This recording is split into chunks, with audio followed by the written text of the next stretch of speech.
up, you guys? This is BlerdTalk with Bola and Whitney. I'm Whitney. I'm Bola. And we are starting a new episode. We're talking about black superheroes, y'all. We are. And so we, of course, cannot leave out the superheroes. As Blerds, we blurt out about what? Superheroes, of course. But we definitely want to talk about what's going on TV, y'all, with the black superheroes. And so we're definitely going to be looking at these two particular shows. One's on Netflix called Luke Cage, Marvel, and then the other one shows on CW, and that's called Black Lightning, and that one's DC, actually.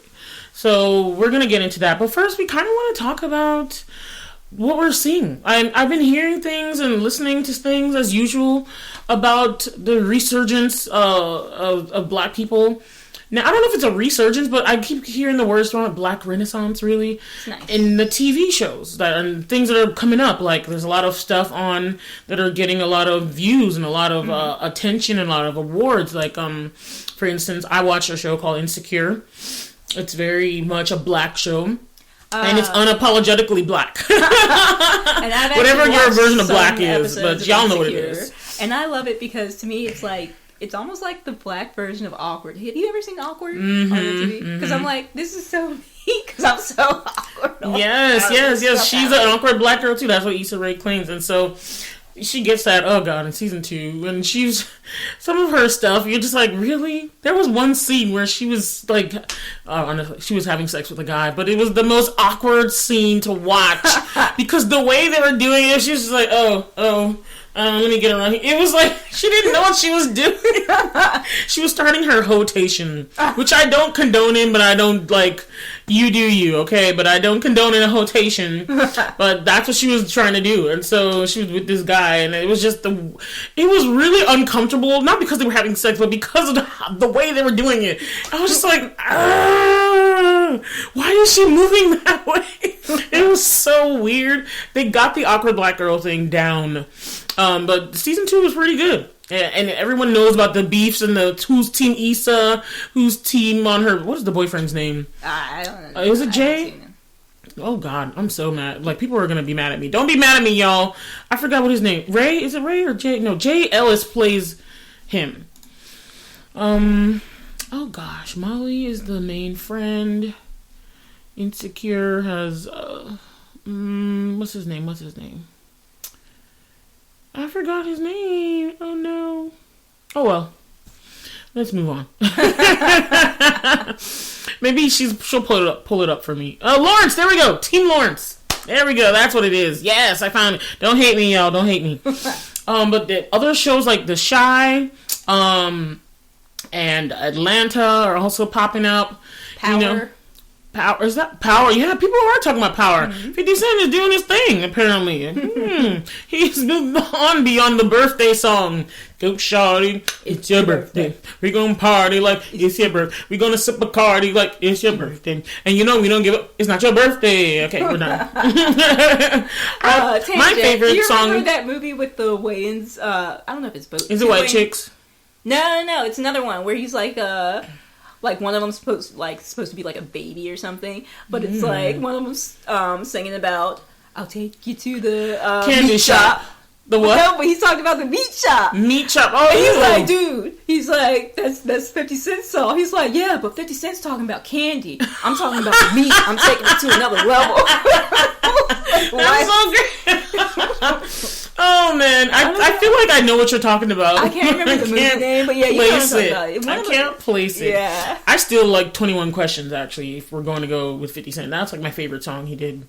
Because as a fat kid, I was just like, he got me with that line, I love you like a fat kid loves cake, because I love cake. And I was like, oh my God, I get your love, you know? Oh, I love cake as well. But 21 Questions was a nice, sweet groove.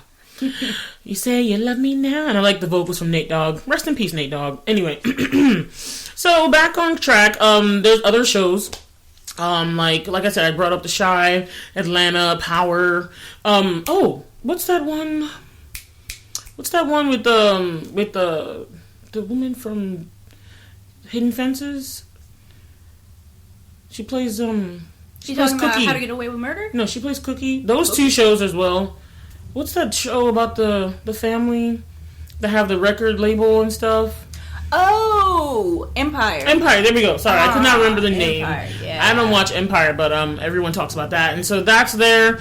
And you have other shows like the Carmichael show, Scandals there. Get Away with Murder. Yeah, so it's like now we're seeing, even if you go back to like Sterling K. Brown on This Is Us, he just won a Golden Globe for that. And he was the first black male to win a Golden Globe in 2018. I mean, can we just talk about that for a minute? I'm like, really? It took that in a dramatic role, by the way. In a dramatic role. But it's kind of shocking. But at the same time, it's like, wow, we still have to use the first black person to do this. The first whatever to do that. You know what I mean? So, I don't know what that means for us coming a long way. But I just feel like, well, damn. Black people, we doing it. You know what I mean? What do you think, Whitney? Do you think it's like a black renaissance or what? I don't know. Well, it's hard for me to say whether it's a black renaissance or not, but I do feel like we can see ourselves in a lot more things now than like comparatively to like maybe 10 years ago. Mm-hmm. And things that aren't like just gangsters. I know.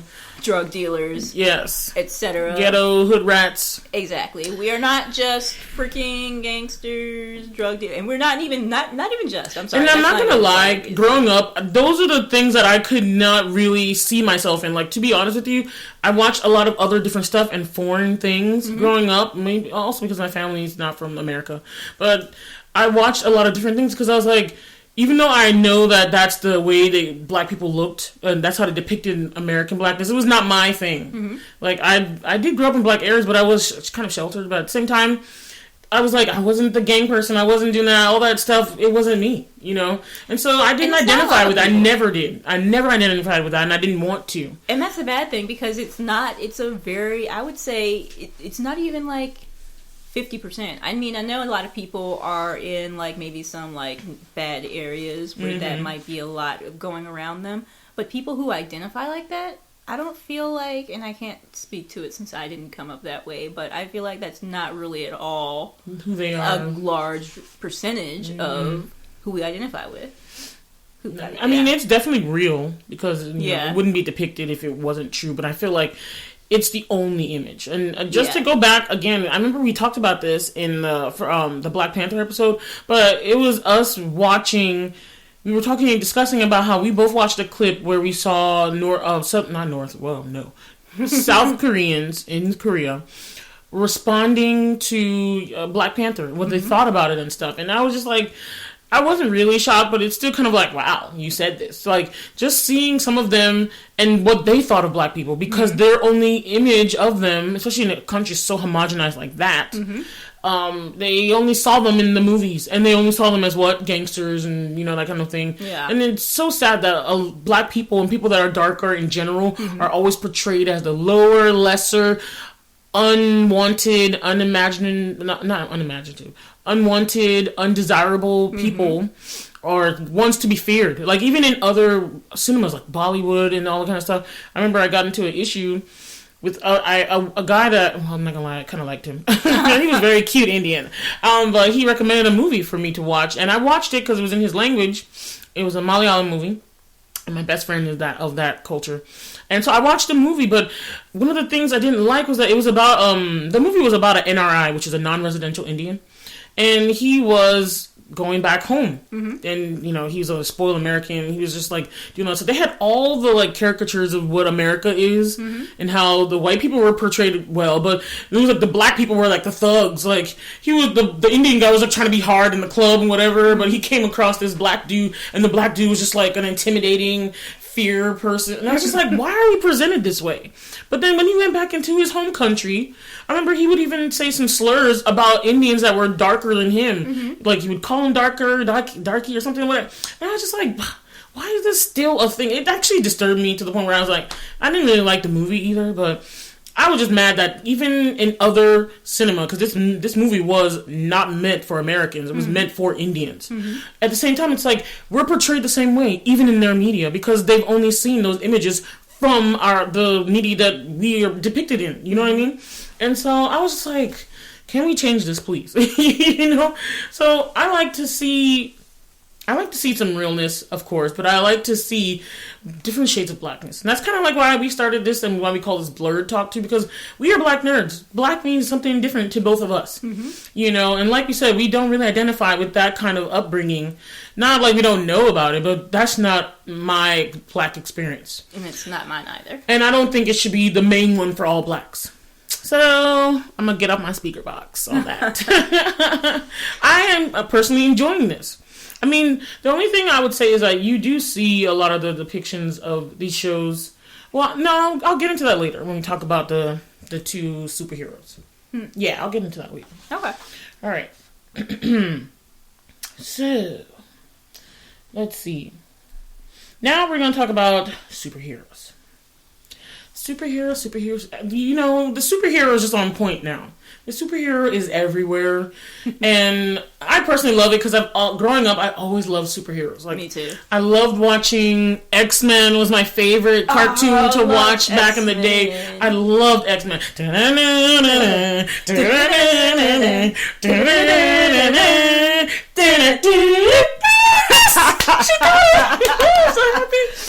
Because I'm such a music nerd. I love the theme music, so I'm glad she was on point with that. That's why you're my Blerd girl. That's right. But I loved X-Men, and Storm was my favorite because she was black. What? I said it, and she wasn't as light as Halle Berry. All right, that's done too. Yeah. But I loved Storm. She was my favorite. And then I liked Rogue. And I liked that Gambit. Oh, I loved Rogue. Rogue was like my favorite. Because like I didn't really... I don't like her depiction in the first X-Men movies. I didn't like her in the X-Men. I didn't dislike her, but she was just so... She was not the strong female character that she was in the television series. She wasn't. She was so docile. I mean, she hated herself and her powers. And I was like, that's not Rogue that I saw on X-Men back when I was little. Yeah. Because I was like, where's the kick-ass Rogue? She was a kick-ass person. But then, from another standpoint, they didn't go into the whole... The Rogue that we know from the television series, she has like the flight and the super strength because she stole it. Oh. Back when she had her bad streak. Because the upcoming movie, Mrs. Marvel, she stole it from Mrs. Marvel. Because Mrs. Marvel ended up in a coma for a number of years because of Rogue. Because Rogue just drained her to the point that she permanently got her powers. And if she drained someone that long, they're either dead or like Mrs. Marvel was. She was in a coma for a long time. But I wrote a story about somebody who could do that. Do what? I called it The Sponge. And it was basically a story about a woman who like... I don't know if she was a woman or humanoid, but she was a person, but she just had the ability to like suck the life out of a person, and she would like assume their physicality. Oh wow. So it's like if she touched a black person and she was white, she would suck them dry and it would be like a paper carcass almost left, and she became black. Huh. Yes, and she liked collecting these, like, she liked changing her. She would draw the guys in. I don't know why, but I just thought it was an interesting concept. Huh. But I made a short story about her just, like, in a relationship with this guy, and she kind of just was only in the relationship with him to suck his, because she wanted to be black, or she wanted to... I'm sorry, but the way you... Oh, gosh! No, I'm sorry! Let's keep it PG. At the end of that, and I was like, she wanted his physical, his looks and everything, and she was like, I don't know. I don't know. It's very interesting. Wanted for his pimp juice. I don't even know. What does pimp juice mean? Oh, ew! Whitney, out of the gutter. Let's come out of the gutter, please. It's a song. It was a deli song. Okay. I don't know why I want to say it. She used to call me on my cell phone. I don't know why after you said that. Anyway. But, yes, I'll maybe look and find that story again. Maybe I'll get it straight. But that was her power, too. Like, she just had that power, and it was more of an insidious thing. It wasn't a good thing. Yeah. Because she did end up killing the people. Right.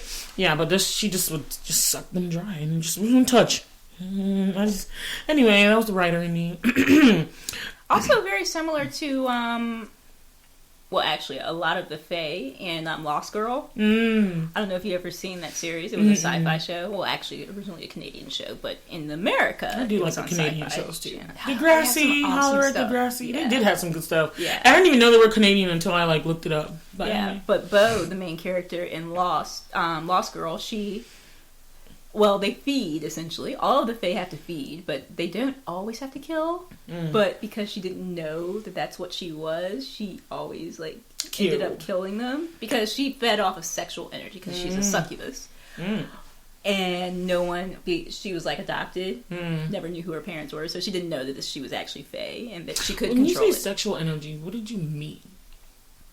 Like what? Sexual eruption. Oh, so that what was happening. So she just took the powers. There's sexual energy because she like basically she could flirt with anyone because Bo was actually bisexual, but she like if she touched them, they were like drawn to her. So she feeds off of their sexual energy, so they would like arousal want her. Then okay, pretty much, yeah. If she touches them, they'll want her. Yeah. Interesting. Don't let me get hot and bothered right now. Okay, let's go on. But it's like it's another cryptozoology. Not cryptozoology, but in like folklore. Okay. Or not folklore, but like legendary. Non-existent creatures, because there's a succubus, which is like the female version, and then the incubus is the male version. They both feed off of sexual energy. That's true, actually. Yeah, there's like spirits. Anyway, let's not get into that.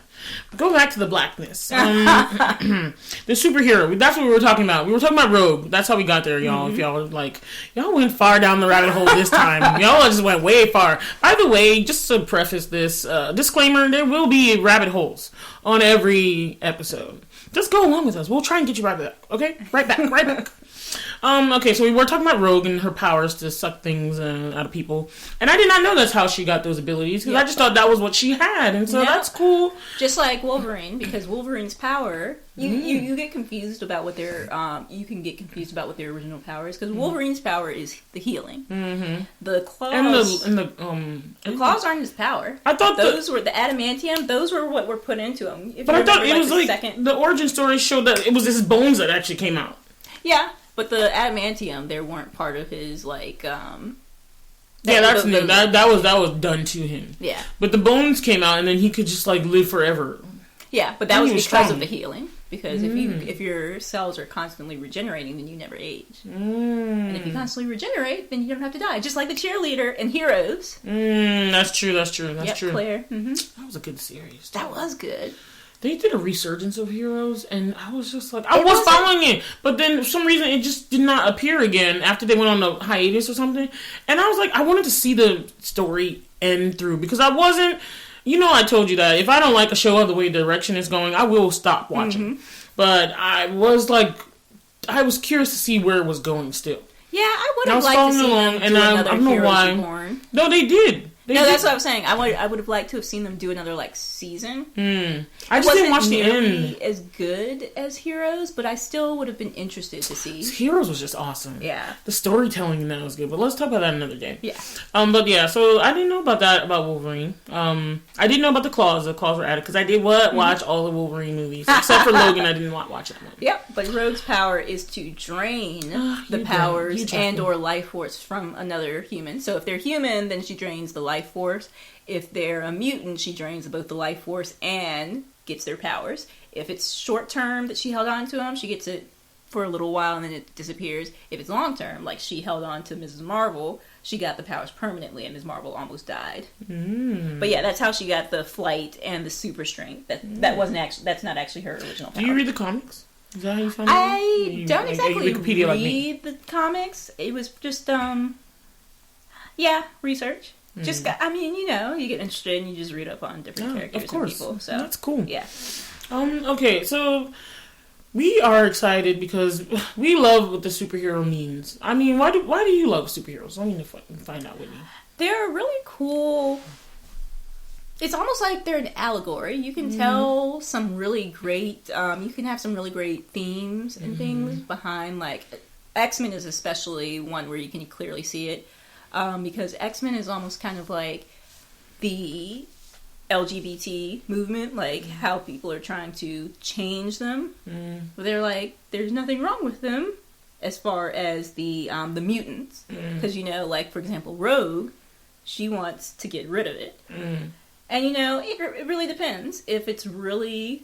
Because I know I took, some psychology classes, and it's like, it's not an actual issue unless it's causing them, like, like actual mental issues. And when you think about it, would it actually cause them any issues if it wasn't for the outside response? Yeah. Yeah. So yeah, that's kind of like, you can definitely see it pretty prevalent in the X-Men movies and what their theme is. But then, you know, look at Spider-Man, and it's about like responsibility and like, if you get these powers, what is your responsibility as a person to do with with these powers? With great power comes great responsibility. And then I also liked I guess if you go with imagination, fantasy, and all that stuff, just the idea of being superhuman, you know, it's like you're having either super intelligence or super abilities, you know. That idea is alluring to us. It's like something that, oh wow, if you could have that, if you could do this. I think we all kind of want we all want superpowers. Like, it would be cool to have superpowers, you know what I mean? But again, superheroes don't all just have powers. So that also is good to see as well. Because some of them are just like really adept. They have heightened skills. But then some of them are just really adept at fighting and stuff. Like, Black Widow doesn't have any superpowers, but she just... Batman, he's just a regular guy, but he's just really smart. And Tony, and very skilled. Guy, exactly. Really he just has a nice suit. And rich. Exactly. Which makes all the nice suits. So, but it's just like, also the whole thing with the fact that they're doing good. They're trying to combat the large amount of bad that is happening in the world. And so... it was like, they are taking a stand, they are going there, they are getting up, they are getting things done, they are fighting the bad guys, especially where the normal institutions that are in place to fight the bad guys, where they're failing. It's like, this is where they come in. And if they have to like punch and smash and do some things to get that, if they have to do that, then they do it. You know, and it's almost like, they're definitely way more efficient than the police and the government. I'm like, who could take care of the gun issue in our country today? Like, snatch all the guns, let the Flash go around really fast, and just getting all the guns, and I'm gonna put them somewhere else. I don't know. But anyway, it's nice to think about. It's an interesting thing, because if also you can go to the extreme with that. Like, have you read Kingdom Come? The villains? No. Okay. Not even just the villains, but like the heroes. Which is interesting, like when you think about the Dark Knight trilogy. The second movie, The Dark Knight... Rises? No, that's the last one. Are you sure? Yeah, it's Batman Begins, The Dark Knight, and then The Dark Knight Rises. Because, like, in there, the guy who becomes Two-Face, when he's talking to... Harvey something. Yeah, Harvey. He's talking to what's-her-name, who dies. Sorry, spoiler. But he's like talking about the girl. Was it? Yeah, the girl, the main lead, who like Bruce was in love with. But he's talking to her about how, like, in times of crisis, they would appoint one man. Was it played by Maggie Gyllenhaal or somebody else? In the second movie it was Maggie Gyllenhaal. The first one it was somebody else. Yeah, Katie Holmes in the first one.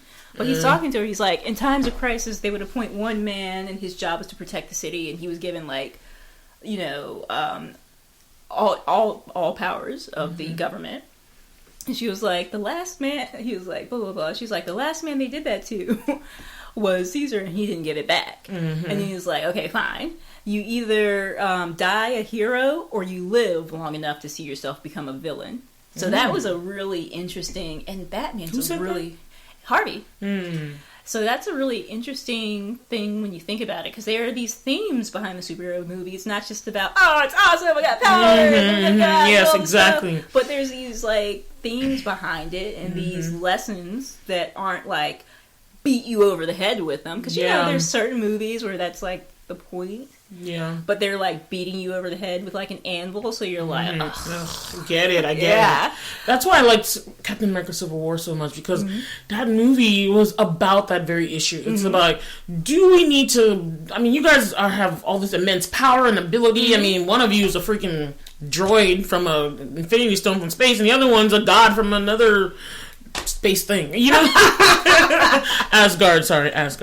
Because I love Thor, by the way. Shout out to the Hemsworth. Anyway, but that was an issue, and I loved what they did with that, because it was like, there was no right or wrong. It was just like, do they need to be reined in? But then it's like, if we're reined in, then we have no choice. If we want to, when we need to do something, because it's like, well, that's our function. We step in when the other ones can't do stuff, you know? And so it was a constant trouble, because not everything is black and white, right and wrong. Some of the stuff is like, there's some gray area. There's some like, you know, and like even in Black Panther, that was an issue too. It's like, was Killmonger really a villain? He went about things the wrong way, but his ideas and things, he's like, you could get down with it. Yeah. You know, so... And you think about it, I think about like the registration thing, and it's like, it's so... You understand why they came up with that solution, but at the same time, it's awful, because these aren't like weapons. These aren't inanimate objects. Yeah, these are people. Except for Vision, I don't know what he was. Yeah, these are people.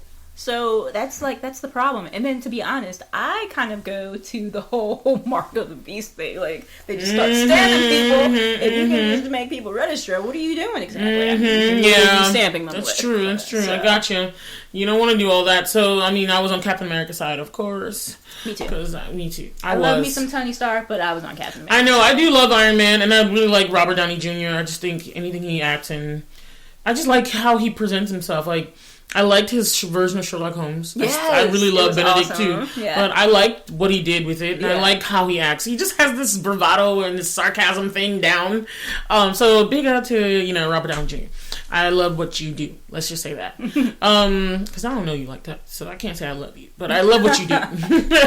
But I was definitely on Captain America's side, because I was just like, no, it's almost like, yes, let's rein ourselves in. Maybe you could do that inwardly, but if you're forced to just like, because in fact, actually, you could say that in the movie they're saying that Captain America's right, because what did they do once they got under control after the fighting happened? They took Captain America's side people and like put them in this underwater like cell, you know what I mean? Mm. And so it's like, okay, so they grabbed hold of them and rounded them up and kept them caged like they were villains or criminals or something. Mm-hmm. And so, but that's the power they could have had if they signed the Accords. Mm-hmm. And I was like, that's not right either.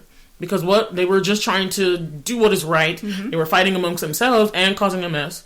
But still, they were just trying to like, no, let's try and solve this. That's their way of solving things. They're superheroes. And you know what's interesting? Because you can equate the whole Civil War to like the current gun control. Because when you think about hearing some things. Let's talk about it. What are you trying to say, Whitney? What are you trying to say? Because like you're thinking about it, it's like the reason they're saying that they want to essentially register them is because they're dangerous, but they can be dangerous depending on how they use them. But it doesn't mean that they are just inherently dangerous, which is true of anything. Any what about tool. Hulk, though? Hulk is kind of crazy. Hulk is kind of crazy. Hulk needs some therapy, but... Hulk had a better side. Like, if you watch Thor Ragnarok, which I loved immensely, Hulk had you saw some humanity in Hulk. Like, that was the first time I'd seen some scenes where Hulk is just talking and he's chill. Like, him and Thor just going at it, and he's still Hulk. That was cool. Like, just to see him chill. Everybody hates me on Earth. He's like, they don't hate you.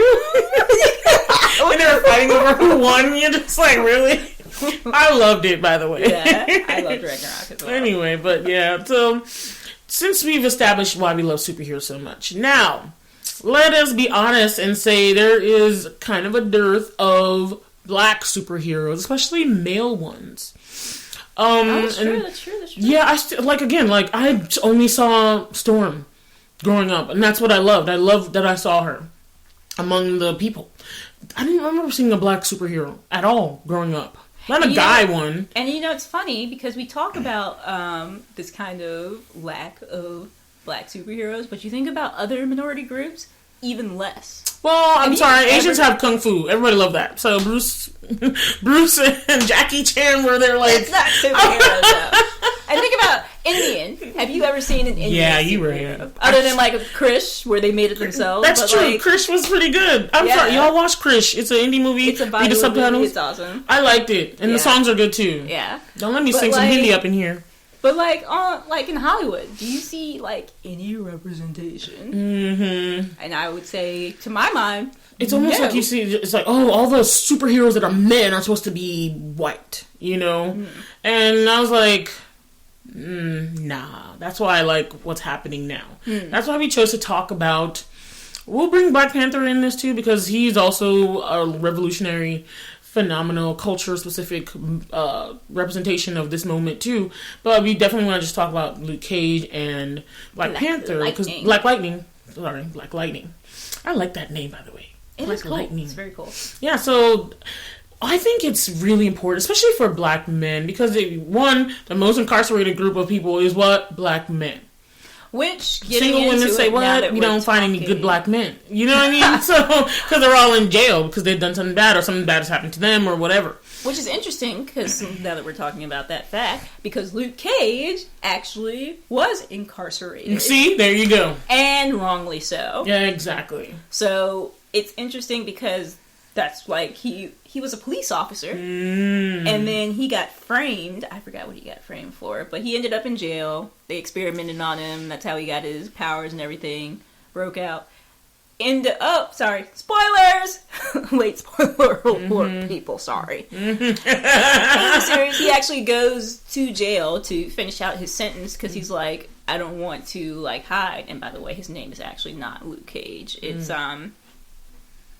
you know what? I can't remember what his original name is, but you find out during Luke Cage that that's what he changed his name to after he got out of jail because, you know, he still wanted. But yeah, it's just interesting because you talked about the fact that, you know, not all of our, but a lot of our young Black men are incarcerated. There's such an attack on the young Black man. And as a Black woman who loves me some Black men,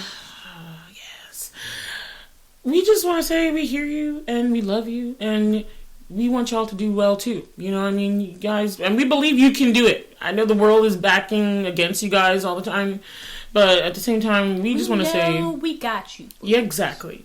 And and just a public service announcement to young Black men, especially the really young ones, teenagers and younger.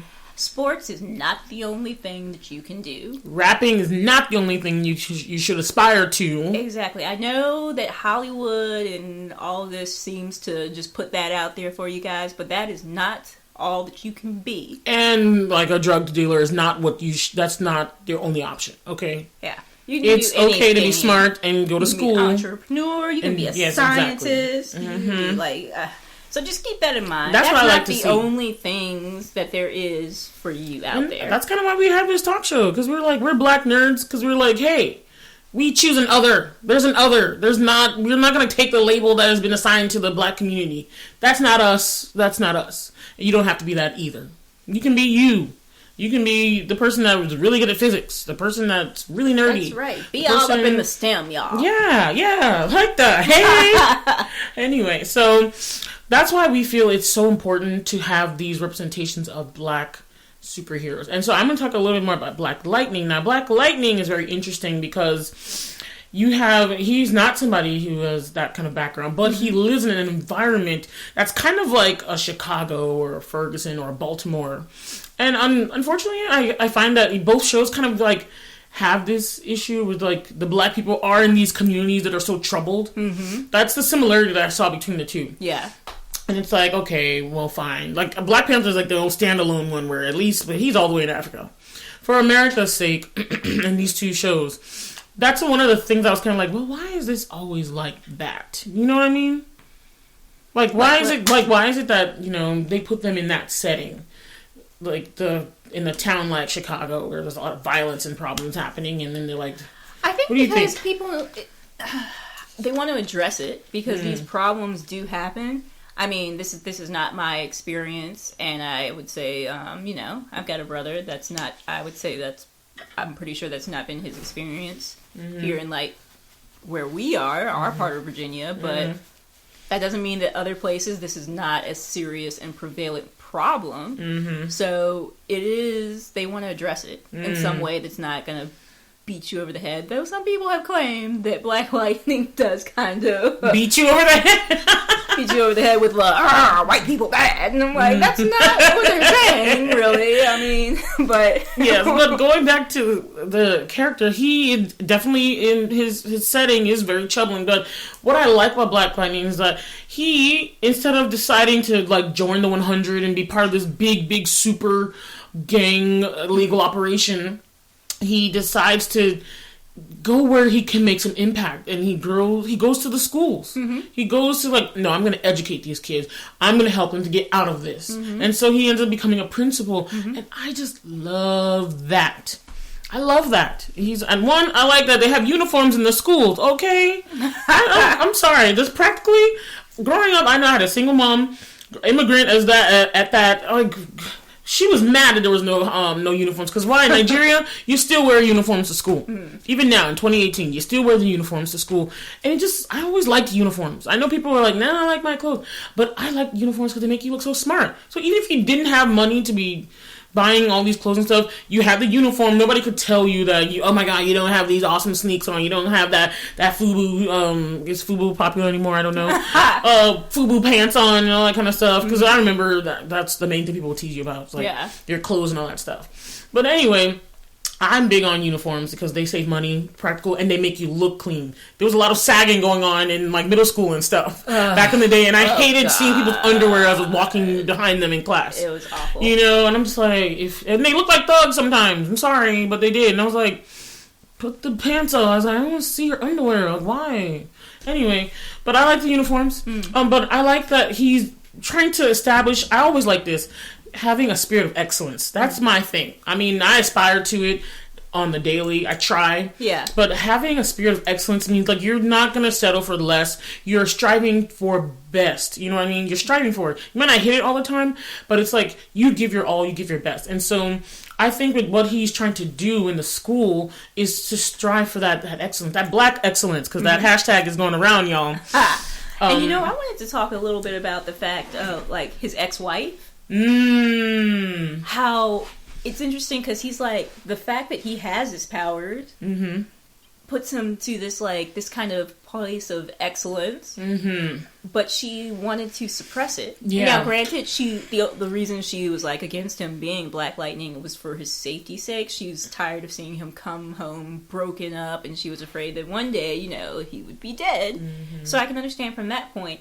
But I'm sorry, it's a tangent to Disney again, you guys. But I see this like, this is going to be a weird tangent, a correlation. But heads up, we're going in a rabbit hole. But I like correlate him, Black Lightning, to Elsa from Frozen, because you think about it, her conceal don't feel. Yes, they didn't want her to like show her powers. They were trying to protect her, but at the same time, by trying to protect her, they were suppressing this part of her. That's still part of who she was, and that's still part of who Black Lightning is. That's part of him. That's part of his identity. So you can't just suppress this one part of someone and tell them not to be. I'm not gonna lie. He's probably my least favorite person. I was like, I liked the wife. She's my least. Oh no, I love Black Lightning. He's awesome. He's played by the awesome Cress Williams, right? It is. Yes, you're right. Cress Williams. If y'all don't know him, we saw him first on the what? Living single. Ooh, in the 90s kind of world. I'm glad I got my. So keep your head up, what? Keep your head up, that's right. Whenever this life gets up, you gotta fight. I can't rap, y'all. Your homegirl standing to the left and the right, true blue. It's tight like glue. I tried, y'all. I tried. I'm so not a rapper. It took me so long just to learn the Fresh Prince of Bel-Air rap. Like, I had to practice, y'all. Sorry, I'm not a rapper. But he was Queen Latifah's boyfriend in one of the later, I think it was one of the later seasons. Anyway, Terrence Scooter Williams. Yes, and Terrence was his name. Living Single was just awesome. I just love the old Black shows. I'm not gonna lie. You just love them. But that's where I saw him first. Yeah. He might have been on some other Black shows that were around during that time, because I was watching a lot of TV. And I liked a lot of the Black sitcoms that were out. And I feel like I've seen him on some other things, but I hadn't seen him in years. So it was like awesome that they picked him. He is fine, y'all. He is just fine like wine. Oh, dark red. But yeah, but honestly, I'm caught up now. I actually have started to like her more in the recent episodes. Like the earlier ones, I was like, dude, I'm not cool with the way she's trying to suppress part of his identity and make him not into something he's not, but essentially trying to get him to suppress this part of him. This is part of who he is. But I feel like with the show, you get some sympathy because they're unfolding that her main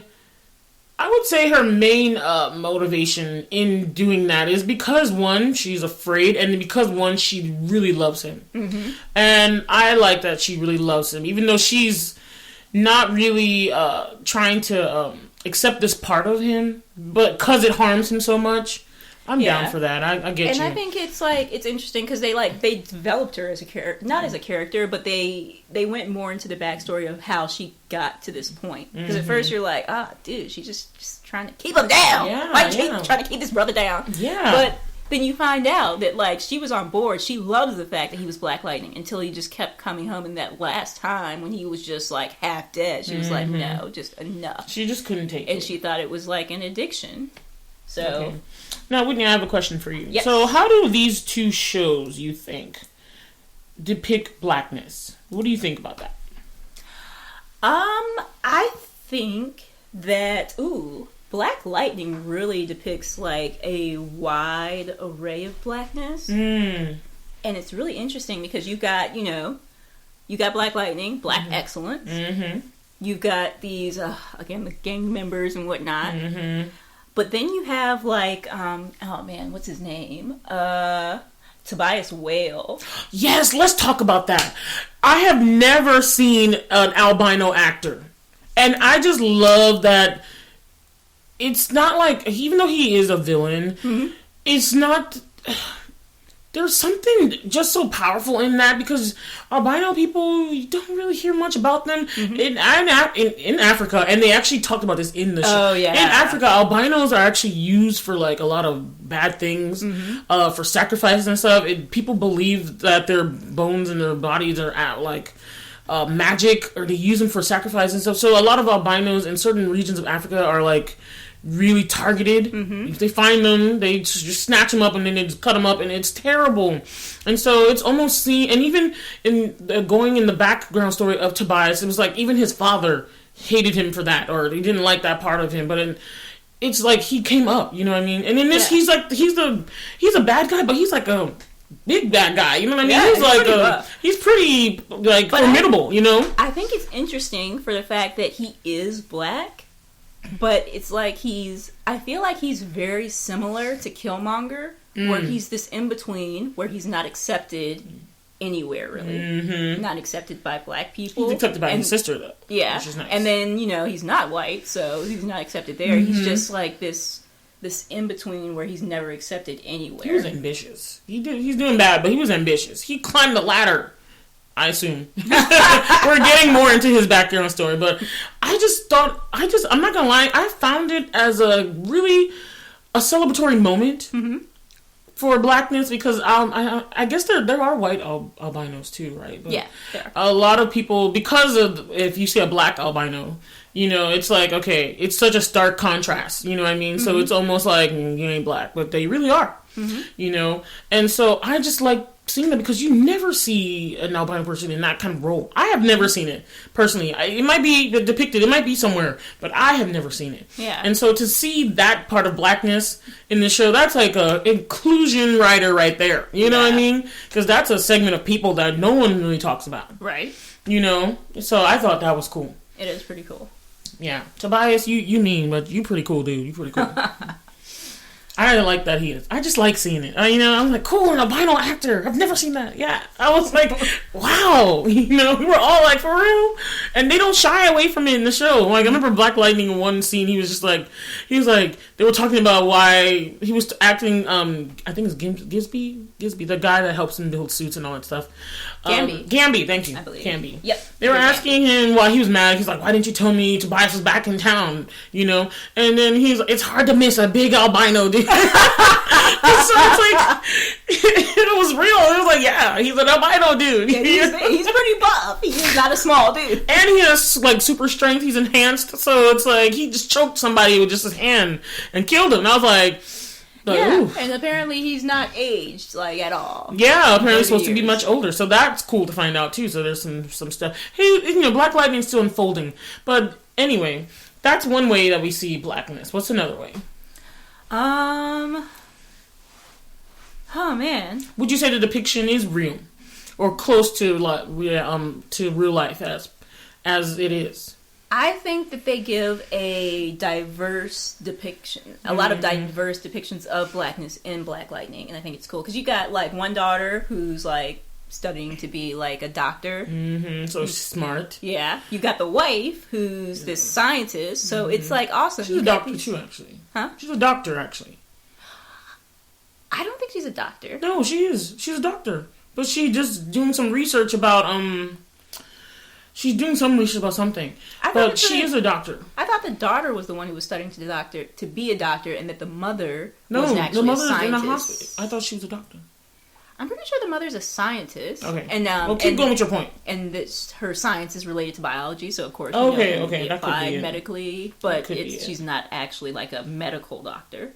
Whereas I believe the daughter is like trying to be a medical doctor. Okay, gotcha. Yeah. I could be wrong, but that's what I got. But like, it's just it's interesting to me because you've got these different types, not just people in the hood rats, and all this stuff. You've got a lot of different depictions. And then in Luke Cage, they present some real things too. Like I remember he works in a barbershop, right? He does. Yeah, and so it's like that's so close to home for Black people. Like, yeah, that's definitely. Images all of everybody knows. There's barbershop movies. There's beauty shop, I think, too. Oh yeah, there is because of it. And it's interesting to me. I'm glad you mentioned that because the owner of the barbershop, he used to be in the gang with the guy who's like at first he's the antagonist. Mm-hmm. Spoiler alert. He doesn't last. You said that really low, but that's funny. but he that's why they kind of leave the barbershop alone because they knew each other and they used to be like in a gang together. So it's interesting. You can see that, you don't have to stay wherever you are. I mean, he did stay in the same city, but he didn't stay in that gang. And there's also else. a gang community. Like Marshala Ali plays like the kind of the Tobias for that episode. He's like the kingpin of the gangs, and he's just doing some things. You know what I mean? What? Marshala Ali, isn't he the one of the lead gang people in Luke Cage? Marshala Ali. Isn't he in the movie? He's in He's not there. I could remember seeing him in that movie. Maybe he wasn't there for long. I remember seeing him on Luke Cage. Okay. But that does bring up a interesting point. Misty Knight in Luke Cage ends up being like a superhero, so it's cool because she's a Black superhero, which we haven't seen that much of. So that's going to be an interesting point, hopefully coming up in either Luke Cage, which season 2 is coming out this year, or one of the other in the kind of Defenders related Netflix Marvel universe, because there's a lot of crossover between the characters, which culminated in the Defenders series from last year. Wish there had been some more episodes there. I got to the end and I was like, where's the rest of it? But yeah, it's cool. Okay. Any other depictions? Oh, I'm looking at the fact that Mariah Dillard is played by Alfre Woodard, and in the past episode we were talking about A Wrinkle in Time, and she was dyslexic. So actually, Alfre Woodard has done a lot of things. She's in a lot of things. Like that lady, she gets roles. So big ups. I like her very much. She's very much a good actress, and she transforms herself for any role. You know what I mean? Yeah. And Diamondback, who's like one of the kind of the main villains in Luke Cage, ends up, spoiler alert, being his brother. Ooh. Yeah, half brother, the one who was like the non-claimed brother, because Luke Cage was the one who his father this was his son, but it turns out he had another son who he wasn't trying to really and he was a preacher. Just throwing that out there, so that's kind of messed up, Wasn't too. he in Luke Cage? Yeah. That's, what did they call him? He wasn't in for long, was he? That's why I said that he didn't like it. Okay. He was, Cottonmouth. Yeah, that's it. Yeah. So I was like, I know I saw martial law in that movie. All right. I mean, that show. He was the initial antagonist. And so you have kind of like the dual thing going on. There's an underbelly of crime and stuff affiliated, of course. But I feel like with superheroes, that's a given, you know, because they do have to fight. I don't know. It's not always crime. It's not always crime. Some of it's space invasions and stuff, and just like evil overlords. Because the Defenders type heroes, as in like the Luke Cage, the Daredevil, the Jessica Jones, the Iron Fist. They're the vigilantes. All of the heroes are pretty much vigilantes, honestly, except for maybe Superman. No, except for what's his name? Not Iron Fist. From Tony Stark's friend. War Machine. War Machine, yes. Because he works for the military, so actually he's kind of not a vigilante. Yeah. But everyone else is pretty much a vigilante. But I don't even know where I was going with that. Never mind. Anyway, I was saying that both shows they fight the underbelly of crime. Local. Oh yeah, I was going to say that the kind of large scale crime, because they're dealing with large scale crime units. You know what I mean? Yeah. The 100 is like a organization. Mm-hmm. You know, they've got like levels and tiers. And can I just say, I love Jill Scott being a baddie. Oh in my Black God. Lightning. She is so beautiful, and she's just like my. And she was this awesome I love type Jill Scott. Of insidiousness. Yes, because she's disturbing. Smiling the whole time, and it just makes me think of that Shakespeare quote. Though she's a woman, a man may smile and still be a villain. Mm-hmm. And I was like, oh man, she is, because that scene. Well, I don't. You guys, just spoiler alert. If y'all haven't watched Black Lightning or Luke Cage, just please go away. But we love you. Come back when we're talking about something else. But anyway, like in the scene where she died, she just went. She was just like, she showed her gangster mode. She was like, "Don't get it twisted. I am not a kind person." She straight up used her flunky as a shield. And she was going around the room with that evil, she's like, that hard face. I was like, Jill, your beautiful sunny disposition, you could change it in an instant. Yes. And it's so interesting. I mean, she's playing the character, y'all, but still. I'm hoping that they'll go into that, because to me, I guess she's the one who's causing these people to come back. Because, what's his name? She's part of the whole group. Yeah, but you saw how, dang it, what's his name? The gang member guy. Tobias. No. The one who was under him. Oh, Teddy something? Toledo, yeah. Toledo is the one under him. Toledo? Yeah, right? That was his second in command that they ended up killing off. Oh, Lala. No. Yeah, Lala. Okay, he wasn't under him. Well, he was under, you're right. Yeah, he was. He was under him. Because Lala gets killed off, but he comes back. Yes, that was weird. And then she's always sewing up one of those other people while Tobias is talking to her. Why is she always with a dead body, by the way? And then the person's eyes open, and you're like, what the? Yeah, so I'm like, what is she doing? It's like, what? What she's doing is even more insidious. And the funny thing is, I didn't even know that she was running a funeral home. So it makes sense that she was always around dead bodies, but then it's like, what is she doing with the dead bodies? She's bringing them back to life. Yeah, which makes me wonder. I was like, I wonder if she can come back, or if she has to be the one who does whatever it is she does to them. I don't know what they're doing to them. I hope they really get into that, because it is quite creepy, but interesting at the same time. And I would love her to come back. I loved her character. Jill Scott. Yeah. Oh, man. Speaking of awesome. No, she can't come back. They burnt her to a crisp. They used the lightning laser on her so bad. She got lit up, y'all. More than a taser. But that just reminds me of another awesome villain.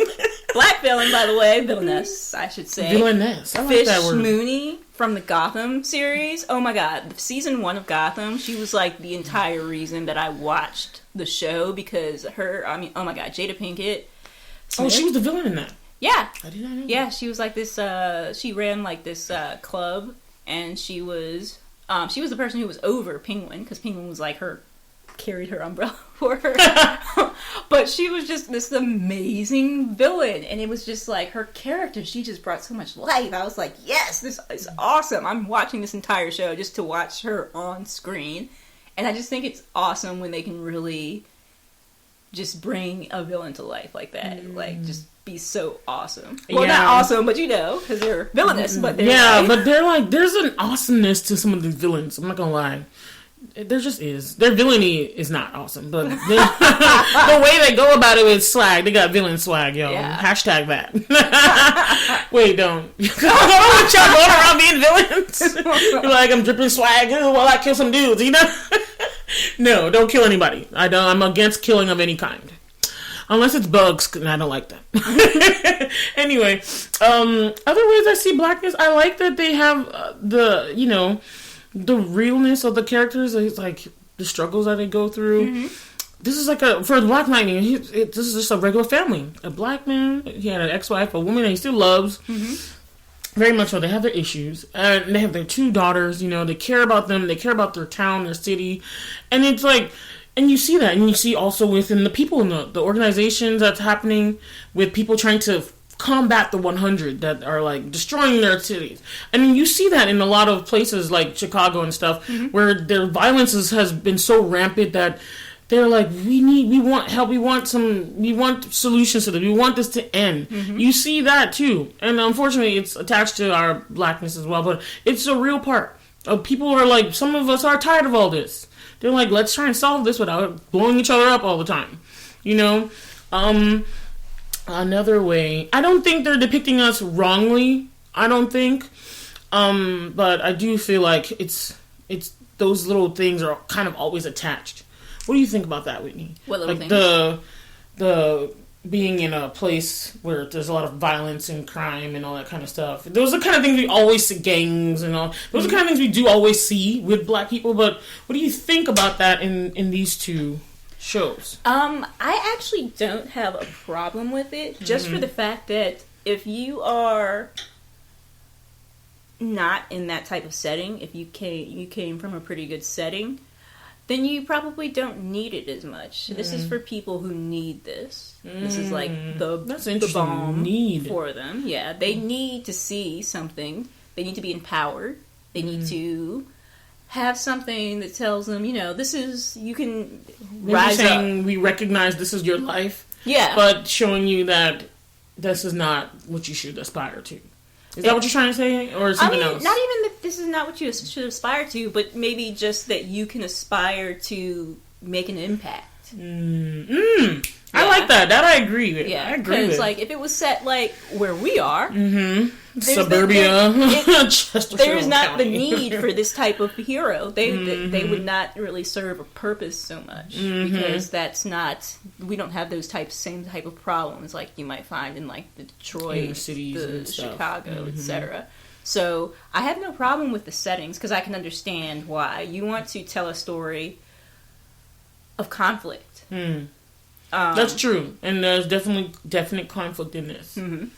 They've got the drugs, they got the the using the children. Oh man, I was so mad when they started in that one little in one of the episodes, they used that little kid to get at one of his daughters. Man. But that's for real though. They would anyway. Lala was vicious. I don't know what they do in bringing him back. It's creepy, and then he has an issue with him. It's so interesting that woman that he's so like. It was almost mindless how he killed her. And all she wanted to do was get her daughter back from their clutches. Right. They were pimping her out and all that kind of stuff. And she was like, I want my daughter back. She fought them. She did all this stuff. And he still ended up killing her. Which everyone did warn her that they would do that. But she's like, no one else is fighting for my daughter. I have to do something. And it was really interesting. I forget who said it. I don't know if it was the police inspector or if it was like the preacher or someone. But it was like, she went in knowing that she could die. She was aware of that fact, but I think it was a really interesting episode when they said it because it's like, there are some things that you are willing to die for. And And your children. Yep. Are usually one of them. Unless you're some sadistic parent who doesn't care. Okay. So what are some other parallels you see between the 2 shows? It's hard for me to say any so much parallels. I mean, I, other than the settings, obviously, because they did both take place in very similar type of like cities. The problems are very similar, where there are these like sprawling like organizations, these like insidious organizations, and where it's really hard to almost not become a part of them. Yeah, that's true. There's the temptation to... Would you say that both Luke Cage and Black Lightning, would you say they were reluctant heroes? Oh yeah, definitely. Because I know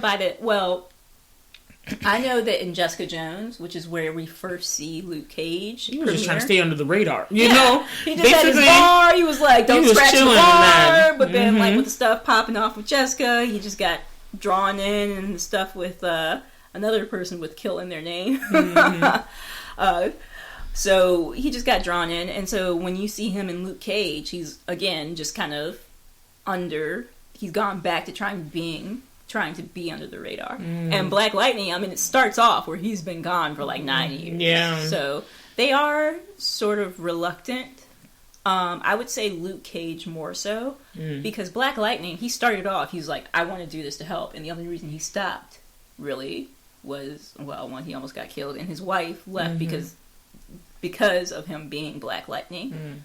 But he really wanted to help. So I guess maybe the reason that for him coming back might have been slightly reluctant, because when he saved his daughters, they're like, well, why did Black Lightning save her? What about the rest of our daughters? Yeah, I know. That was a very good point that I was like, what you gonna do? What you gonna do, Black Lightning? Don't be a bad boy. But I like what you're saying. Yes, I agree. And I definitely saw them both as reluctant hero, but I felt like they came up because they realized the need. You know, someone needs to do this, and it's like, I think actually to go to a better person in the show. For Black Lightning, his daughter, the first one, Anissa, she is inspiring to me. She's a black female. She's a lesbian. She's smart. And she never backs down. She's stubborn like crazy. Of representation, because you really don't see that much LGBTQ representation in the media. Well, on the CW you see all the time, so I think that's why. I don't even know if her character is gay in the comics, but I think they added that because it's the CW. And they do the representation. But it's good, though, because, I mean, especially for, like, because you're right, because there's the guy on Arrow, the black guy. The black guy that's gay, on there. But you see a lot less of it. I didn't see it on The Flash. I don't think there's a gay character on The Flash. I don't think so either. Yeah. Yeah. Anyway, that's alright. But I gotta give big ups to the CW on that, because it's awesome, because people really need representation. Because you look at these, like, you think about the It Gets Better project. If you don't see people out there who look like you, just like from the black perspective, in something other than like the gang or the drug dealer role, maybe you don't know all of the other things you can do. And if you don't see, as young, like, LGBTQ children, if you don't see themselves represented in the media, that's probably where a lot of, like, if you have, like, high rates of suicide or whatnot, because they don't know that it does get better, that there are other people like you. So that's where representation is so important. You got to be able to see people who look like you to understand that, you know, you can be this too. So that's why, like, positive role models who look like you are so important. And why I'm so happy for things like Black Panther, Black Lightning, Luke Cage. Especially for African people. Black Panther is like the best, because if you're talking about Black Americans not getting representation, Africans don't get positive representation at all. In fact, it's still, when you think of Africa, everyone's just always thinking of the Serengeti or the Sahara, the deserts, or the safaris, and there's a lot of S's, but you get the point. And so I'm just like, that's not only Africa. Like, there's cities, there's metropolitans, there's like a lot of like development and things going. There's some, you know, improvement, and there's some areas that are full of life and full of people. And you just get represented like you're on National Geographic or something, and I hated that. I always hated that growing up because I was like, that was not the Africa that I had witnessed in my house every day. Mm-hmm. If you go to a Nigerian party ever, you will see the regalness on fleek, like actually an overkill, because we adorn ourselves like no other African that I have seen. Nigerians they're so ostentatious with their celebratory of them, the celebration of themselves. You know what I mean? It's just dripping with like, we are queenly. That's it. So it's like, I grew up seeing that. Mm-hmm. And then I was like, maybe there's some things in like Coming to America, but that was a satire or something. You know, I was like, but for real, there's some real depictions of how people are like, well, it can be regular, they were just normal, but they're not lesser, they're not tribal, they're not savage. Mm. You know, and so it's like, for stuff like Black Panther, for him to be an African, I just love that particular thing. But going back to our original point with Anissa, I liked what Anissa represents because it's kind of like what's going on today, where the youth are not going to take it. Mm-hmm. I mean, in the previews all the time, I always see her saying that line. She's like, you know what? The funny thing is, where people are like, well, what do we do about this? Because people want to do something to solve the issues we have. And everyone's like, get involved, do this, do that. You know, but she's like, but I've been doing all that and nothing's getting done. Yep. And so she's like, we've been marching, we've been praying, we've been doing this, and nothing's still done. Now, I want to do something different. And now that she's able to, with powers, she feels so empowered. And she's like, her mom, the reaction in her mom is just like, oh my gosh, she just has such terror and fear about her daughter. But she was like, are you kidding me? That's Black Lightning? And she was just like, come on. She's like, if I got these powers, what else am I supposed to do with them but to help? And she's like, but I can now. And I feel like I'm glad that she is so feeling empowered, that because she has these powers, she feels a responsibility to do something. Mm-hmm. And I love that about her. I love that about her character. She's definitely not a reluctant hero. Because I remember when the wife, Lynn Pierce, is talking about how when she was young, she would always be stubborn. How she like kicked the teacher because he made her friend cry in class. So she was always defending someone, and so that was like, that's in her nature. And I thought it was the episode where Black Lightning is training her, and she like saves him from the guy who gets like blown up by this gauntlet thing. It's her like natural instincts. She, because he would have been effed up. And she protected her father, like, from the blast. And he's like, when he gets home, he's like, just like going on this rant. And he's so excited, talking about blah, blah, blah, we're training. And it's like, but she saved my life. And it's like, I've got to remember not to, when I'm training her, not to, like, train out the natural things she already has. So I just thought it was really cool because, like, this person who just has this natural sense of justice and protecting his guardianship. Yeah, honestly, she should call herself the Guardian instead of Thunder. But I think they're trying to go with the whole not storm, but like the whole like weather motif. And then the younger sister, we find out that she's got some powers too, and so hers is also kind of more similar to her dad's than not, right? It's more like almost like burning. It's fire, maybe. I don't Is even she know called lightning? But it's more similar to like she burns things, but I haven't seen her like project it though. It's like what's in her hands, it seems to be. But I also just wanted to talk about the secrecy part. I can understand from a secret identity part, but your family, because that's like the whole reason why you almost beat your daughter to crap. Well, you did beat your daughter to crap because this whole secrecy thing. This is something I can understand when they're little, but now they're older. That should not have been a secret anymore. Yeah. You guys are family. Because now Anissa knows, but Jennifer, she got these powers, and you guys waited to tell her, and she had this moment at school, and it's like, who knows how bad that could have gotten if her powers were much more explosive or much more like, as far as how they manifested. You wouldn't know because you at least let them know. And now that they know that the older daughter has powers, they really should just open it. Like, she was overtly noticing an issue, and they were both like, no, nothing, we're gonna keep this from her still. But I pointed this out to my sister as we watched, and I was like, you see this, look at what happened. When the first daughter found out she had powers, because she did not even imagine that her father could be Black Lightning, she kept it a secret from everybody. It wasn't until, like, she came for her mom, and then she really needed something that she just went out and said it. But, like, as soon as something happened with the younger sister, she went and told her other sister, I got powers. And I was like, y'all should have been like her, you know? Yeah. So I thought that was interesting. But we'll see what comes up, because I don't know if she would so readily... I feel like she would be more on the reluctant side, the younger sister. I don't know. That is interesting, because, I feel she's like also very young, too, you know? And she seems like the type who doesn't want to really stand out. Yeah. She doesn't want to stand out, but it's almost like we have to discover, like, who she, or what she wants to be. You know what I mean? Yeah. And so I'm excited for the show to play out, really. Yeah, I'm excited. I'm loving it. I love that it's lightning, too. I like Black Lightning just got some swag to it. Yeah, and so now we're going to have, like, one more segment called Had They Been Black? Alright, so in the Had They Been Black segment, what we're going to do is basically talk about a situation and say, like, what would have happened if they were a Black person?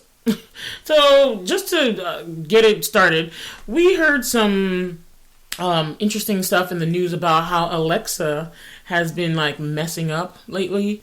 And basically, she's been, like, laughing for no reason, and also, like, calling out, like, randomly funeral homes and all this creepy stuff. And I had heard that a lot of the customers that I've had that kept her, they've kept her still, because they're just like, well, I'm not gonna get rid of it, it's just something, it's a glitch or something.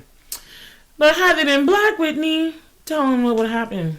Alexa would have had to been replaced. Exactly. It's like, okay, go into the Google Home Mini then. Yes, exactly. Had they been Black, now you guys know, when that creepy stuff happens, Black people are always on it. That's why they get killed first, because they're like, nah, we know they're gonna try. The evil knows. They're like, nah, they're on it.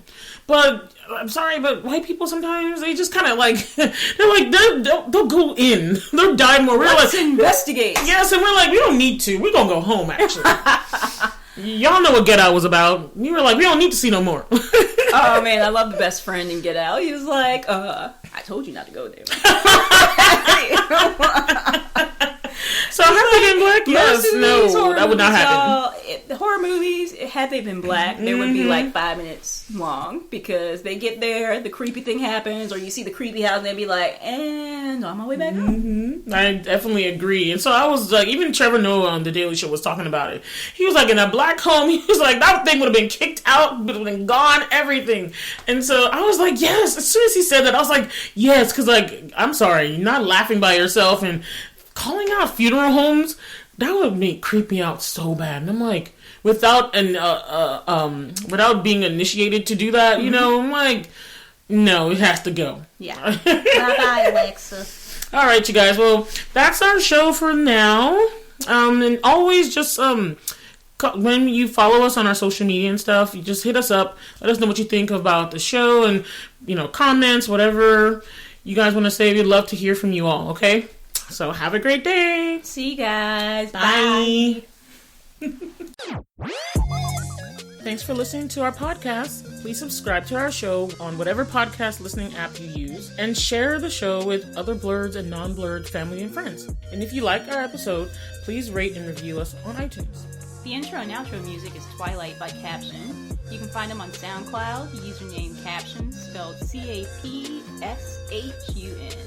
The show notes are by Bola, Hanson, and the audio engineering is by Whitney Booker. And you can contact us by email at blerdtalkbw@gmail.com.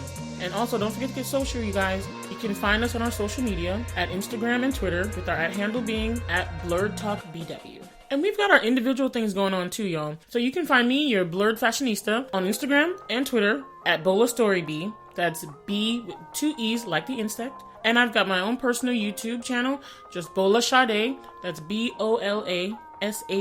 D as in dog, E as in elephant. And this is Whitney. You can find me at my company, Luminavi Studios.